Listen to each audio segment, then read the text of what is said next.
परिचय।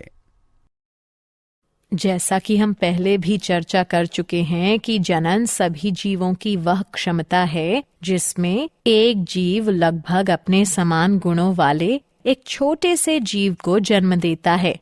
हाँ, तथा जनन की प्रक्रिया के लिए हमें लैंगिक संपर्क बनाना पड़ता है, किंतु अगर हम बिना किसी सुरक्षा लिए ये करते हैं तो संक्रमित साथी से हमें अनेकों रोग हो जाते हैं। जनसंख्या में तीव्र तेज वृद्धि के कारण हम जनसंख्या विस्फोट का निरीक्षण करते हैं। हाँ, ये सब मृत्यु दर में कमी और जीवन काल में वृद्धि का परिणाम है। तो आओ इस पाठ में हम जनन के बारे में विस्तार से चर्चा करें। उद्देश्य। इस पाठ के अंत में आप निम्न करने में सक्षम हो जाएंगे: जनन स्वास्थ्य के महत्व को समझना, यौन संचारित रोगों को पहचानना, जनसंख्या के नियंत्रण की विधियों को समझना, लिंग अनुपात को समझना, जनसंख्या आकार को पहचानना।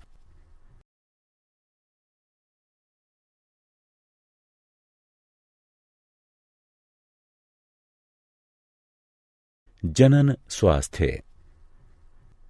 जनन स्वास्थ्य सामान्य स्वास्थ्य के वे सभी पहलू हैं जो कि एक मनुष्य के सामान्य, सुरक्षित तथा संतुष्ट जनन जीवन को बढ़ावा देने में सहायक हैं।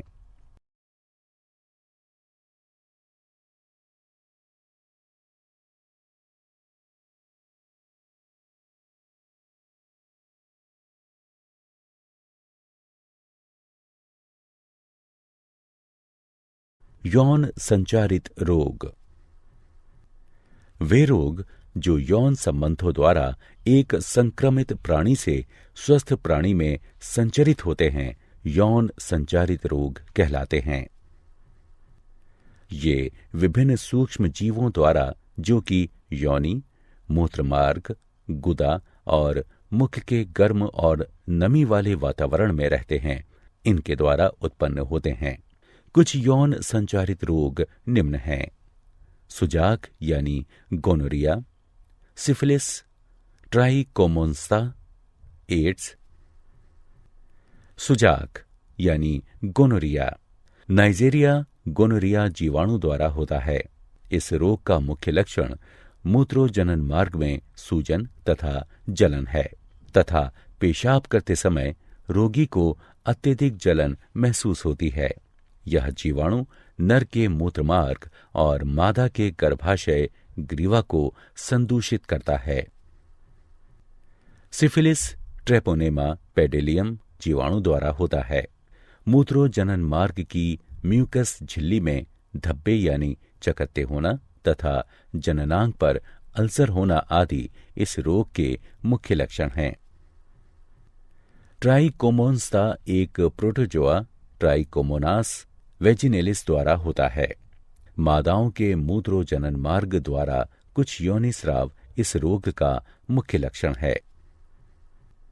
एड्स एक विषाणु HIV द्वारा होता है जो कि शरीर की प्रतिरोधक क्षमता को कम कर देता है तथा जिससे शरीर किसी भी रोग से जल्दी ही ग्रसित हो जाता है। एड्स के संचारण के माध्यम यौन संबंध, संदूषित प्राणी के रक्त का रक्ताधान यानी स्थानांतरण, संदूषित सुई का प्रयोग, सरगर्भता यानी गर्भावस्था के दौरान अपरा द्वारा मात्र से शिशु में आना आदि है।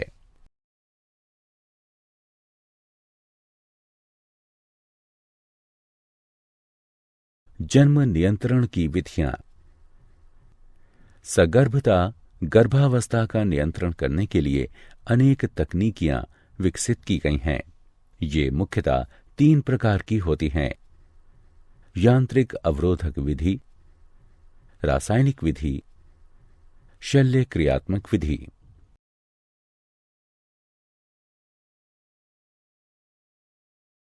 यांत्रिक अवरोधक विधि। यांत्रिक अवरोधक विधि में शारीरिक बाह्य युक्तियां जैसे कॉन्डोम, डायाफ्राम और ग्रीवा टोपी प्रयुक्त होते हैं, जो कि संभोग यानी मैथुन के दौरान शुक्राणुओं को स्त्री के जनन मार्ग में घुसने से रोक देते हैं। अतः यह उनके बीच में रोधक की भांति कार्य करता है। अंतःगर्भाशयी युक्तियों का प्रयोग गर्भाशय में अंतरोपण को रोकता है।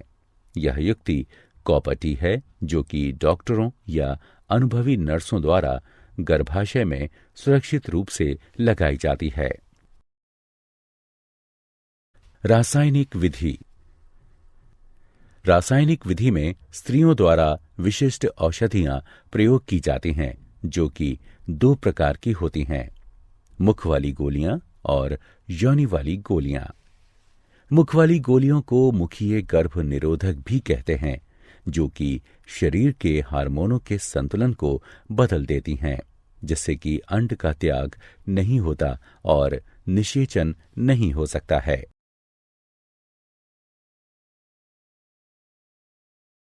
शल्य क्रियात्मक विधियां। शल्य क्रियात्मक विधियों में नरों में शुक्रवाहक के एक छोटे से हिस्से को काट या बांध दिया जाता है। इसे शुक्रवाहक उच्छेदन यानी वासेक्टोमी कहते हैं। अतः शुक्रवाहक रोधित हो जाता है। इस प्रकार शुक्राणुओं का स्थानांतरण रुक जाता है। मादाओं में अंडवाहिनी नलिका शल्य क्रियाओं के द्वारा काट या बांध दी जाती है। इसे नलिका उच्छेदन यानी ट्यूबेक्टोमी कहते हैं। अतः अंड गर्भाशय तक पहुंचने में सक्षम नहीं होता है तथा इस प्रकार निषेचन नहीं हो पाता है।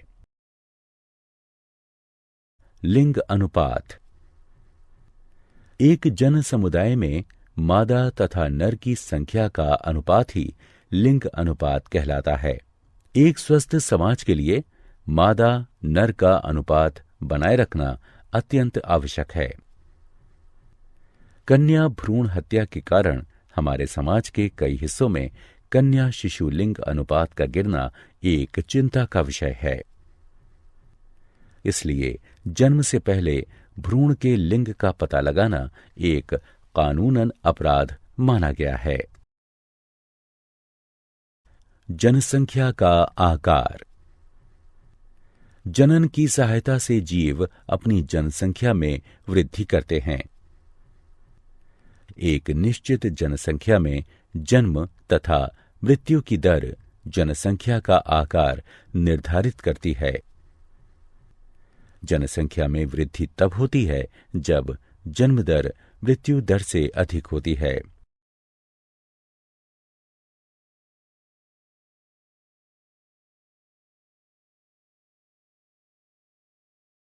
क्या आप जानते हैं, मानव जनसंख्या वृद्धि की चरघातांकी अवस्था 1750 एडी में शुरू हुई थी।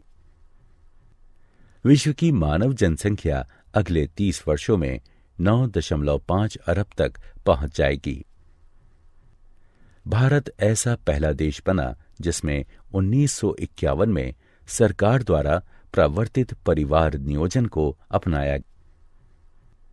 नाको राष्ट्रीय एड्स नियंत्रण संस्था। भारत ने 1987 में राष्ट्रीय एड्स नियंत्रण संस्था प्रारंभ की थी। प्रत्येक वर्ष 1 दिसंबर विश्व एड्स दिवस के रूप में मनाया जाता है।